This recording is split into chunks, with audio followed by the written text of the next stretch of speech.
Thank you for being back. If you just joined us, it's still Enterprise Morning, reaching you from Enterprise Television. Let's get to our conversation for today. Former Vice President Atiku Abubakar has condemned the local government crisis in Osun State on Monday, which led to the death of 6 people. In a statement on his verified X handle, he described the situation as lawlessness, political violence, and an attack on democracy. Atiku accused the Tinubu-led APC of using force to stay in power. He said the APC tried to take control of the local government elections by sending armed thugs to seize all 30 local government offices. He also criticized the APC leadership and the presidency for staying silent while this happened. Atiku praised the people of Osun for standing against the takeover. He said their bravery stopped democracy from being destroyed by those trying to take power by force. He also called on security agencies to remain professional and not allow themselves to be used by politicians. Atiku warned that the APC is no longer pretending to follow democracy and is now using violence to control elections. He equally said that Nigerians must stay alert and defend their rights because democracy is at risk. President Bola Ahmed Tinubu was also asked to stop using political tricks to hold on to power, not just in Osun and Lagos, but across Nigeria.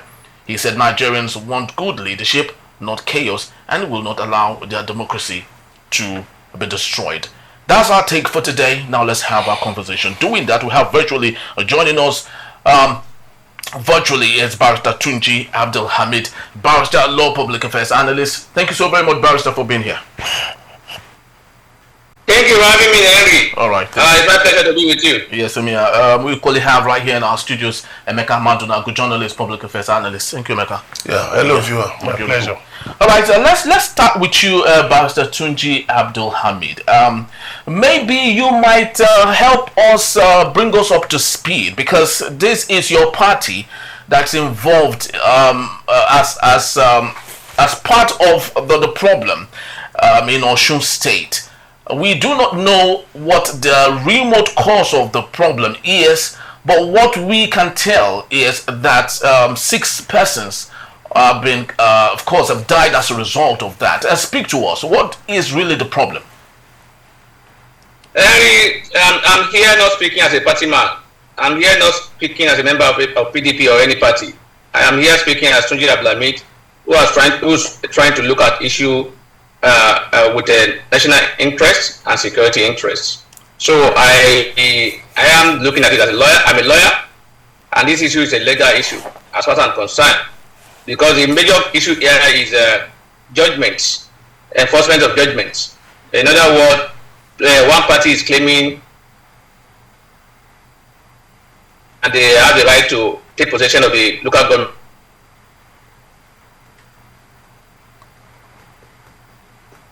Are you still there, Barrister?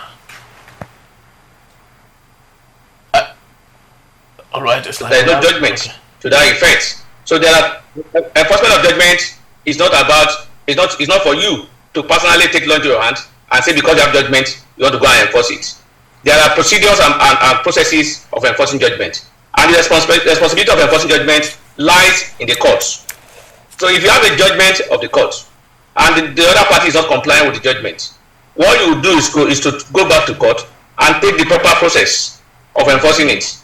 What are the processes here? In other words, if you want to enforce judgment, it's not for the police to on their own or the security agency on their own to say they are going to enforce judgment because there is a judgment. It is the court that will look at the file, determine whether or not that judgment is enforceable. Yes, and when you apply, they will.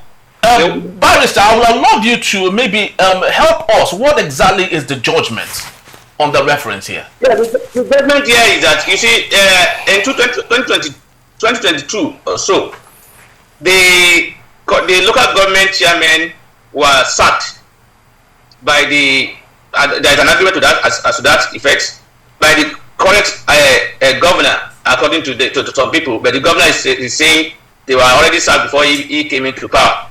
But the point is that we were told he was sacked, and they were sacked by what's it called, government order, and they went to court. challenging their sacking by the governor, that he has no power, which I believe that ordinarily the governor has no power to sack a democratically elected governor. So they went to court and they lost the court. There are three parties here: APC, PDP, and APP. APP went to court, challenged the issue. The PDP also went to court to challenge it. The court found in favor of the APP and PDP, and he said, and they were sacked by the court. The court said they should go, the chairman should be sacked, and they appealed the judgment to the Court of Appeal. So the point here is that upon appeal, according to the judgment that I read, that I saw, the reliefs are many, and the court said the case is meritorious and is hereby affirmed. And they also claim that on the ground that the originating process by which the case was started at the lower court, that is the Federal High Court and the High Court, were not properly initiated. And based on that, the court said the case is struck out and dismissed. And on that basis, because the Court of Appeal did not specifically pronounce and say that, look, the chairman are hereby reinstated. That is the major point of the argument for the PDP. They are saying there is no judgment which reinstated them. The court only dismissed their case. They are also saying, the PDP are also saying, that the case of APP, where the court say they are sacked, is not being challenged. Though they challenge it, they filed appeal against it, but they abandoned it, and the court struck it out. So they are saying, let's assume and not concede that the judgment of the court even found that they should be removed, or they should return to the office. That of the APP is still pending, and it's also a judgment that has not been challenged, that has been affirmed by the Court of Appeal as well. So two of them are laying claim to two judgments now. That which one are going to fall? And that's why I said, if they have followed the due process of enforcing judgments, we will not find ourselves in this position. There won't be killing, because by the time when you want to enforce judgment, there are applications you will write to the court. The judge will look at the file and he will approve it. So if you apply for enforcement of judgment and the court believes that there is no judgment to be enforced, they will not approve it, and then you won't be able to enforce. And but because those policies were not followed, they only want to take law into their hands. It's the reason why we are where we are today. So we have the attitude of not abiding by the rule of law. We want to do things in our own way to make it fast. So for me, whether let's assume we're not conceding that there's a judgment which says they should be reinstated, the mode of enforcement of judgment has not been followed. What they are doing is taking law into their hands. In line, I agree with a former president of the vice president, Atiku, that they are taking laws into their hands. And when you take law into their hands, what you see is anarchy, and that's what we are seeing today. So for me, we should learn to follow the law. I am not saying whether the PDP claim is correct or the APC claim is correct, but what I'm saying that we are in the situation where we are today because of lack of respect for the rule of law. The only body that is responsible for enforcement of judgment are the sheriff of the court, or what you call belief of the court. The belief will be the one to enforce judgment, but the belief in going to enforce judgment, they will seek for police protection. It is not you that got judgment that will go and call police. It is a belief of the court that will say, I want to go and enforce this judgment. Please come and support me in case there's going to be crisis. But so the process are there.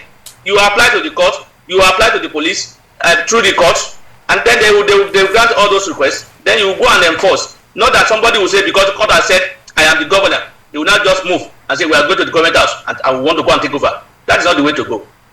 All right, beautiful. And that's what. So yes. Yeah, that is my position regarding the case. All right, beautiful. Emeka, speak to us, because right now, with the explanation Barrister just did, it's becoming obvious that the court or the case is in favor of the APC. But of course, just like Barrister said, the modus on which it was taken is not what. There are two judgments. Okay. There are two judgments. One. According to the APC and PDP case, since the case of the PDP was thrown out, and the court said the reliefs are meritorious and granted, it appears it is in favor of the PDP. But it's in favor of the PDP. Sorry, APC. Sorry, okay. APC. Uh-huh. But the point here is that the judgment in favor of the APP to defend that those local government chairmen have been sacked is still pending. It's also the Court of Appeal has also thrown out the case of the APC in that regard. So which means there's a case wherein that is still saying they have been sacked. There's another case that is saying they have not been sacked.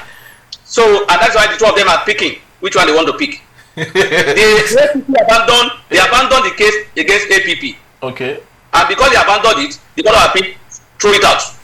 So throwing it out means that the judgment at the lower court remains. Wow. This is becoming more and more confusing here, because this explanation to the fact that the courts, of course, granted success for the APC, but because the APP equally has a case against the APC, therefore, help us. Do you really think this is making sense to Nigerians, especially the followers of the parties involved here? Well, violence cannot make sense when applied to political matters, because if the aim is to serve the people, I don't know why some people will just get up and say they want to go and resume in office. In the process, one of them was killed. Then 5 PDP supporters were also said to have been killed. What for? And the governor was all over, it was all over in the media, on social media, on Sunday, all through last weekend, saying that look at that, President Bola Tinubu should call his nephew to order. That's the Minister of Transport or what that is? That should caution him. But that remains part of the problem we are having in the polity. Ministers seeing themselves as alternate governors, especially when they are of separate parties. We saw how it played out in Anambra State when Badnuju, Dr. Chinwoke Badnuju was the governor, and then Tim Menakaya was the Minister of Health. Badnuju came out openly and accused Tim Menakaya, said he was the one, reporting him to President Obasanjo, at that time. Like, was the one, even though he said he was the one. I think they were the same party at that time. So he said he was the one reporting him. That he was the one causing problems for him when he was trying to stem insecurity in the state. That it was Tim Menakaya who was fond of going to tell stories to Obasanjo then. And you've seen it in you've seen it in Rivers State. You've seen it here and there. If there are issues, let the courts exhaust the issues. You cannot take the laws into your hands. Because I think that there's supposed to be a local government election on Saturday in Osun.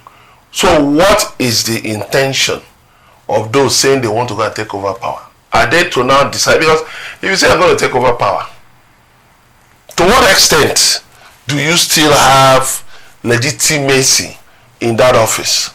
Because if the tenure is supposed to end by maybe this Friday, 2 days time, are you now going to confer on yourself, the period, of the pendency of the cases? Are you now going to confer legitimacy through that? But don't you think that they're going to claim legitimacy, even if the duration is short, is good enough, so at least they can use that as a base to possibly let the court. It is the look. They should, even if the court had declared so and so, they should have gone back to the court to ask for the declaratory reliefs.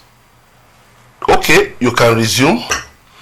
Okay, this period, the period where the case lasted, we are going to now give it to you, confer it on you. So that means that you cannot become functus officio by Friday. That by Friday, the local government system, will still be the elective local government, the elective side of local government system will still be in operation. But you are just going to resume on what? You cannot put nothing on nothing. You claim you have a court judgment. Saying what? That you should go and resume. And the state government has scheduled a local government election for Saturday. So, on what basis? What are you claiming? Okay, if you go to the office, you resume in the office, and then by Saturday, an election is to be held. what will happen? Are you going to now become automatic candidates of your parties? You know, did you hold a congress? Did you hold the primaries to produce local government chairman? Well, that is for the APC. So we might not have, you know, I'm talking about the information. APC. That's what I'm saying. I'm talking about the APC that said they will resume. Who gave them the power to resume? The court only said they are not sacked in one suit. In the other suit, he said their tenure has expired. You know, I mean, by virtue of, you know, the actions taken, you know, in respect of, you know, their being in office. So they should have gone back. You know, I mean, they are claiming that the Supreme Court said the state governments don't have power over local governments. You know, you see, all of this is just unfortunate. The way, and I'll blame the federal government. I'll blame President Bola Tinubu, because he claims to be a Democrat. But look at what is going on. Well, that might not really be his fault. No, I will tell you. No, I will tell you it is his fault, and I'll tell you why. Okay. He's the president and commander-in-chief of the armed forces, and insofar as, you know, we saw what happened in Rivers State. We saw what happened in Rivers State. You know, where a local government election was held, people were sworn in on a Monday. For them to resume in office, thugs invaded those places. One of the characters who organized that mayhem has run away abroad, you know, claiming to be something else. You know, meanwhile, these were democratically elected local government executives that wanted to resume. Thugs went, killed 5 of them, and Tinubu said nothing. He just kept quiet and was watching. Well, then also, I'm coming. Okay. They was watching. Then look at Inedo. The governor just woke up and said he has signed. When it was clear he had no power to do so. You know, the Attorney General referendum was not deterring. Instead of coming out to speak up, but if it was an opposition party that was controlling those states, the Attorney General would have jumped forward to come and speak. You see this democracy. You know why this whole thing is paining me? Because I was on the front line. I could have lost my life. I know people who lost their lives. I decided not to renove because the reason for us of staging pro-democracy protests was not because we wanted to, you know, reap from it personally, but because we wanted Nigeria to return to democracy. So I now feel sad that people who said they were Democrats, they were promoting democracy, are now the ones, you know, either promoting anti-democratic actions or sitting idly by and keeping quiet, you know, while the policy burns. Of what benefit is it to them? Very true. Barrister, of course, Osun State is a sovereign state. It has the right to decide what it wants to do. But at the same time, let's take a look at the ambiguity in our legal system, because to an average Nigerian in Osun State who is just but a card-carrying member of the APC, the PDP, or the APP, they might not have a clear definition or explanation to all of these things we're talking about now. Do we blame our legal system for all of this conflicting results to cases at their table? How do you think we can resolve this issue because of the ambiguity that is in it? Henry, well, I will not blame, for this case that we are talking about, I will not blame the judiciary because there is no ambiguity. What we see most time is that the politicians, they will twist the situation to favor, to call it their own favor, and in that regard they will mislead the public by giving them wrong information. Look, for instance, look at what happened in Rivers State recently, the judgment of the Supreme Court regarding Rivers State, wherein not even judgment, but that's not a judgment. When you have a case and you say you withdraw it, the appropriate thing to do is to dismiss it. And when it's dismissed, and what was the reason for the dismissal? They say it's no longer necessary. And then the lawyer came out and started saying, SCF for that matter, that by this judgment now, the Amule left House of Assembly has now been confirmed by the Supreme Court, has now been asked to resume. Was that part of the judgment? Was that stated in the judgment? So it is not the law itself. It is the people who are implementing the law or who want to interpret the law to suit their own interests. So most times, for instance, like I said, the one we are talking about in Osun State, there's no ambiguity. Only that people who don't have the fact or who don't know how system or the judicial system work will think there's a conflict. If I have a judgment and I have just said it, let's even assume and admit that there's no even APP judgment. The only one we have is against PDP. Let's assume that judgment is in favor of APC. The way to enforce that judgment is not the way they have gone about it. That is the point here.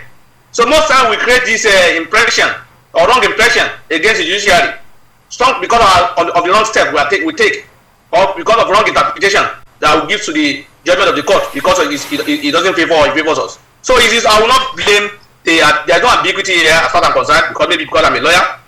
Because like I said, if you have a judgment, if there is a way to enforce it, when you have a judgment, you make application to the court, and the court will look at the file again, see whether or not truly you have that judgment, see whether or not you can enforce that judgment, and then they agree that you can enforce it, they will approve it and send it to the sheriff of the court.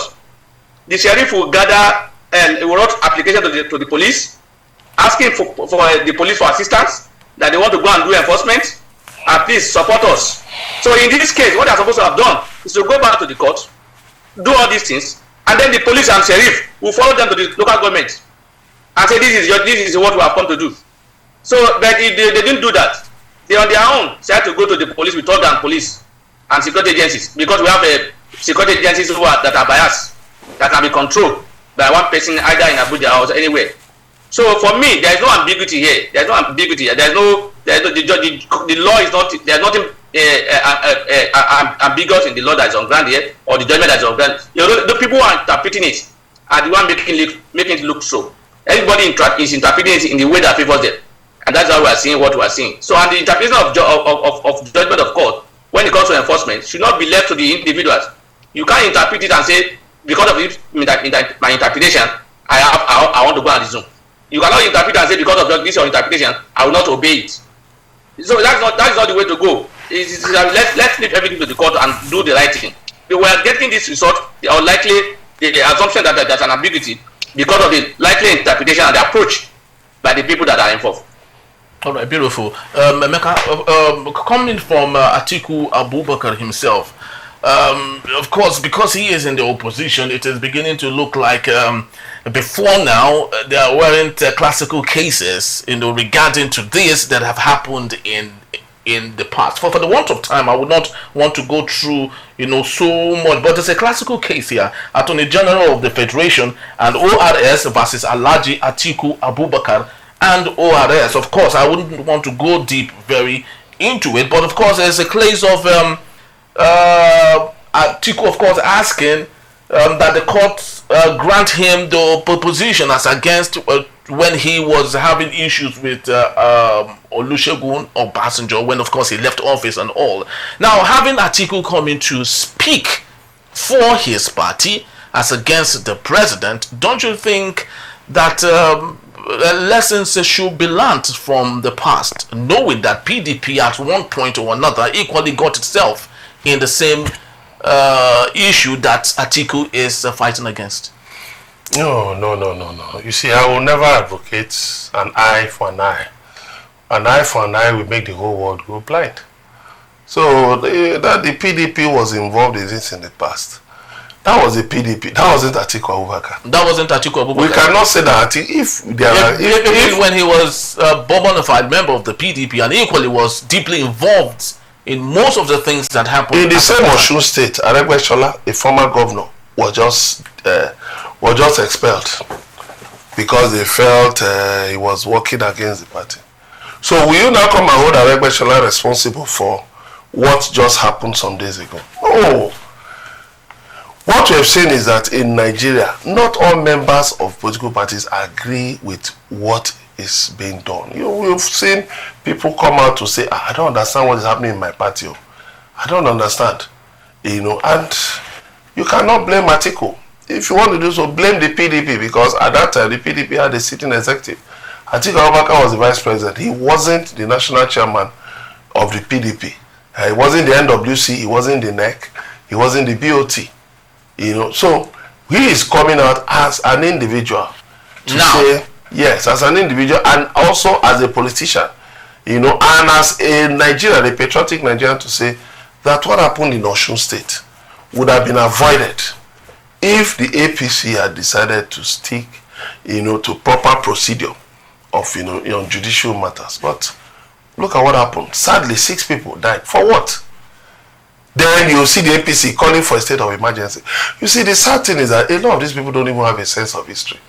Any politician who has a keen sense of history will never call for a state of emergency. Because remember what happened in 1964 when a state of emergency was declared in the West then. What happened? You saw how everything snowballed and then led into other issues that are related to it. Why would anybody, a Democrat, be calling for a state of emergency? You see, Nigerian politicians, they amaze me, sincerely speaking. They amaze me. They are not, a lot of them don't have this resilient political character, that can weather storms. That's why you see it's easy for them to defect from one party to the other, because they cannot, they cannot bear, situations that are just a bit uncomfortable. But it's a systemic thing. It's not. When you're calling for a state of emergency, yeah. when APC is in power, what are you saying? What you are saying is that the APC and all other political parties are incapable of running. No, what the APC's national secretary, yes. Ajibola Bashiru, yes. who was the one that called for a state of emergency. What he didn't know he was saying is this: that all the 18 political parties in Nigeria, none of them is fit to administer the political process in Osun State. So we should bring in the military. But the same APC last year, when some people were said to be calling for military takeover, they were the same people who were shouting, no, this is not democratic, this is terrorism, this is this. They know how to pick very fine words from the dictionary. But they are the same people now calling for state of emergency for the military. You understand now? To bring a military man as an administrator. Obasanjo did it. How? As the crisis in Plateau, has it been resolved? In Ekiti State, do they have peace in Ekiti State? So what do you need a state of emergency for? Everywhere the state of emergency was declared in Nigeria since independence. Tell me whether there has been peace. There was state of emergency in the West. Is there peace in the West? State of emergency in Ekiti. Is there peace in Ekiti? In Plateau State. Is there peace in Plateau State? So a committed Democrat should never be found to be calling for or encouraging anti-democratic actions, because after all, this is just like what would I call it, a storm in the teacup. You people engaged in self-help. To your shame, if you were true Democrats, you should have ventilated a court process. But again, part of it, Barrister said he won't be in the judiciary. I will blame the bar. Okay. Nigerian lawyers. Because part of the problem we're having in this country is the conduct of some lawyers. The way they easily, they are so ready, you understand, to participate, to encourage the subversion of the rule of law. And I feel so sad. You can see that this thing is illegal, it's illegitimate, it's unconstitutional, but you are supporting it. But don't you think that's what comes with the job, actually? With job? I am a journalist. Okay, I can as well now. No, I can as well say as a journalist now. APC, go and take over everywhere. If anybody resists you, kill them. I can say so as a journalist. There's nothing wrong with propaganda in journalism. No, propaganda. Yes. Every propaganda is actually evil. Let me tell you this. Really? Yes. Propaganda is just a tool. And let me tell you, you see, what you need in the democracy is to win the hearts of the people. You don't need to impose yourself on the people. Look, if you sell your programs, if your programs are viable, you will see. Look at what is happening. Thank God, Barrister Tunji, it's not one of those lawyers, on the side of anything goes. And I thank God that there are many lawyers like that. But the sad thing is that there are some who just anything goes, and they will justify blue murder. Even among journalists too, there are people like that. I've had to confront some of them. I say, are you not ashamed? At your age, at your level, see what you're justifying. In the next 5-10 years, can you look back and justify this same thing? I say, let us always remember, posterity will judge. History, the internet doesn't forget. So you can see some people now who said certain things, horrible things in the past. You know, look at Daniel Bwala, a lawyer, who said he's not saying no, that because he wasn't with Tinubu at that time, that he was in the opposition. You know, so you see, let's be very mindful. Yes. The matter is very simple. You cannot impose yourself on the people.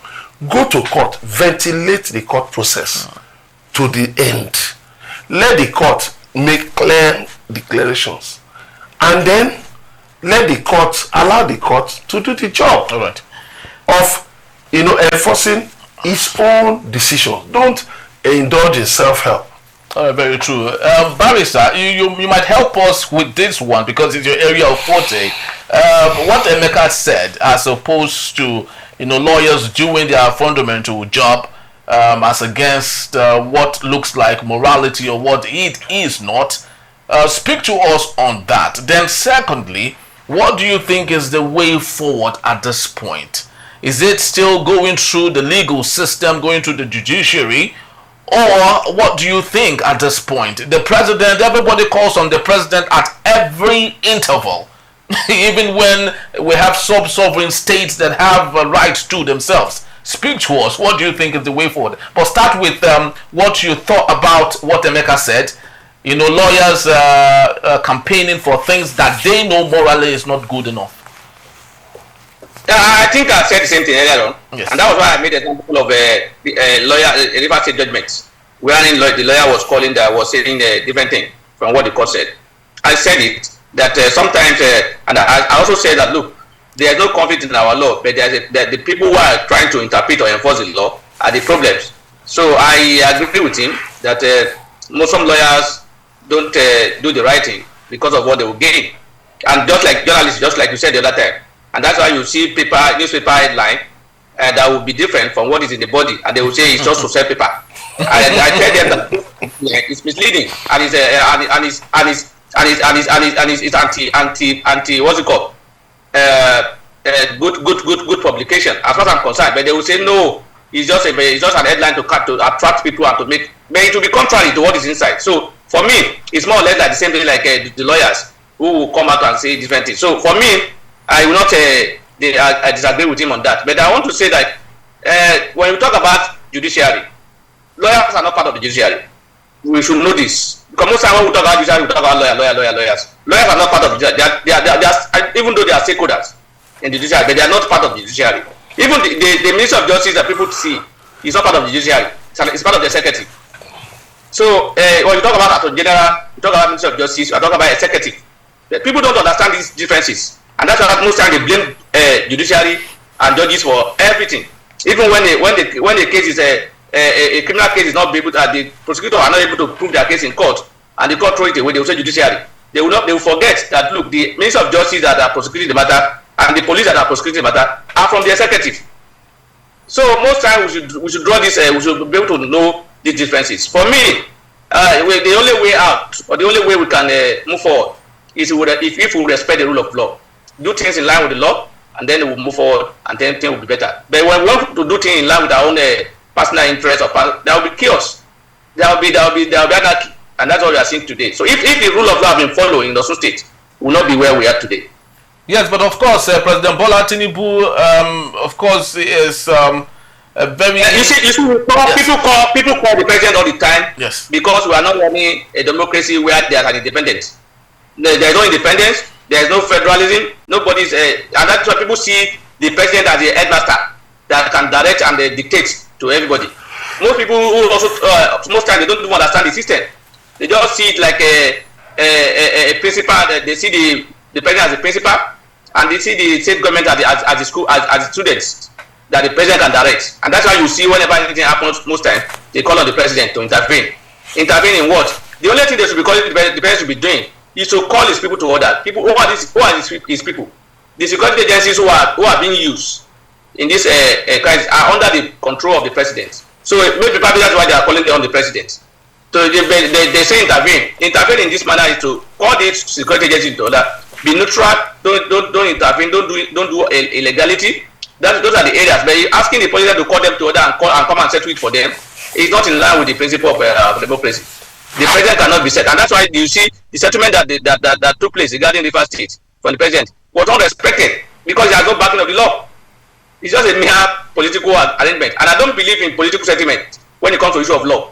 When people talk about political settlement, an issue that has to be determined by law, we will not move forward. We'll be going back because it will still come back. So if we don't resolve it once and for all, for me, we are doing that because we are not practicing the system the way it should be practiced. There is no strong institution.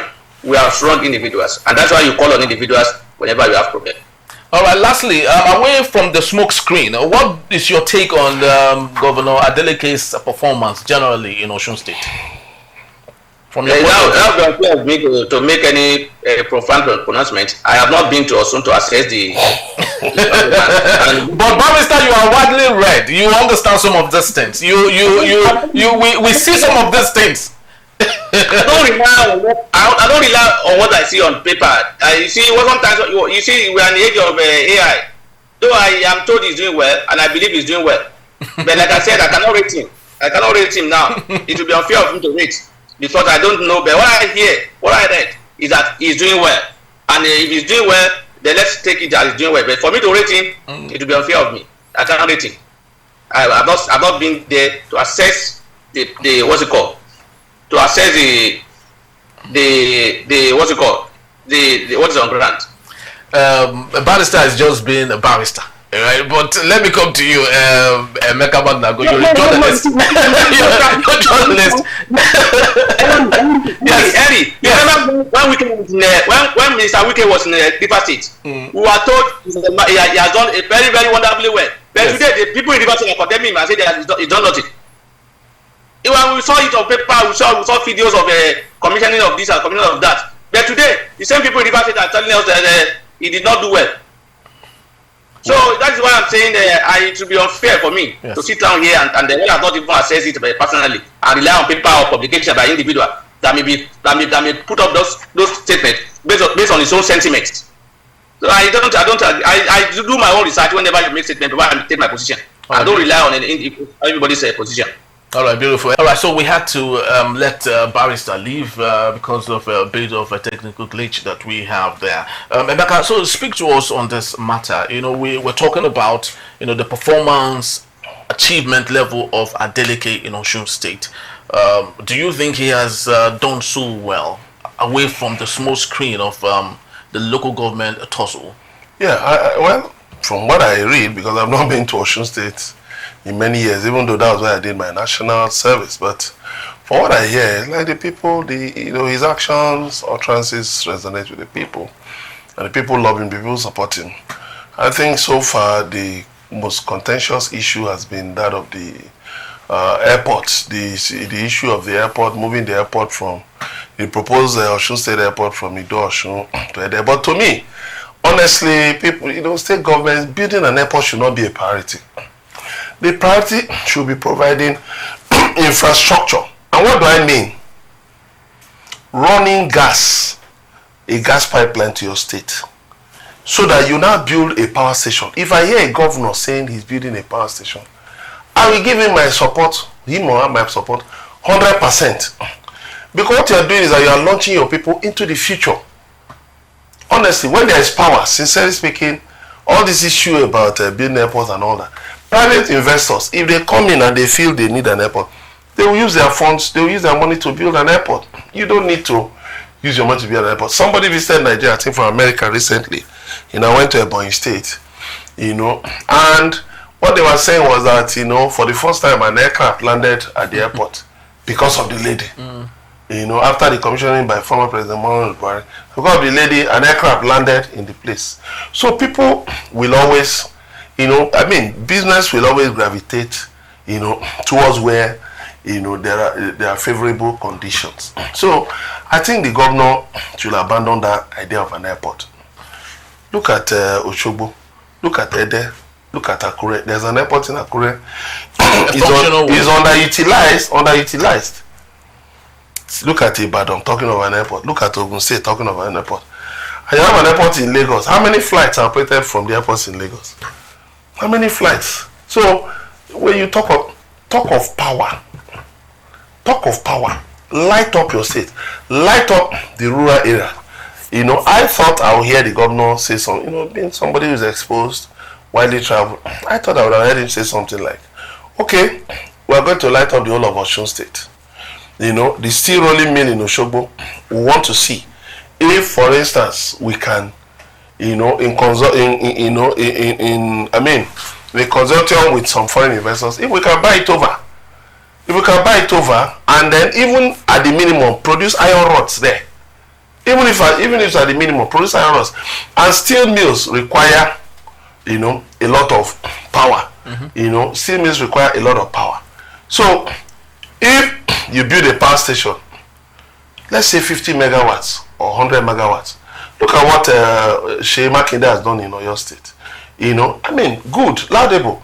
So if you build a power station and you power Osun, and then life can come back, you know, to Osun State. Industries can now be assured of power supply. I'm telling you, investors will come. You don't need to travel abroad to look for investors at all. And then many of the people involved in all of this kidnapping and all that, we renounce their bad ways because, you know, they know that the government will collaborate with the investors to fight them. Very true. You know, and to throw them out of that evil business. Very true. And the fact remains that good governance in anywhere in the world is not rocket science. It's just about having people with the peoples, having people with the right mindset, having people with the people's first mandate at heart. Those are the criteria needed for good governance in anywhere in the world. Good governance is like good music. It doesn't discriminate. So our desire is whatever it is that is happening in Osun State, between either the PDP or the APC or the APP, the fact still remains that the people come first, and those are the most important thing. That's just about the time we have for today. We'd love to say thank you to you, but please do well to follow us. You can always find us at enterprisetvnews.com. You may equally like, comment, and follow us on all our social media platforms at Enterprise TV7. I am Henry Igwebike. Thank you for watching. I'll see you tomorrow, bright and early. Bye-bye.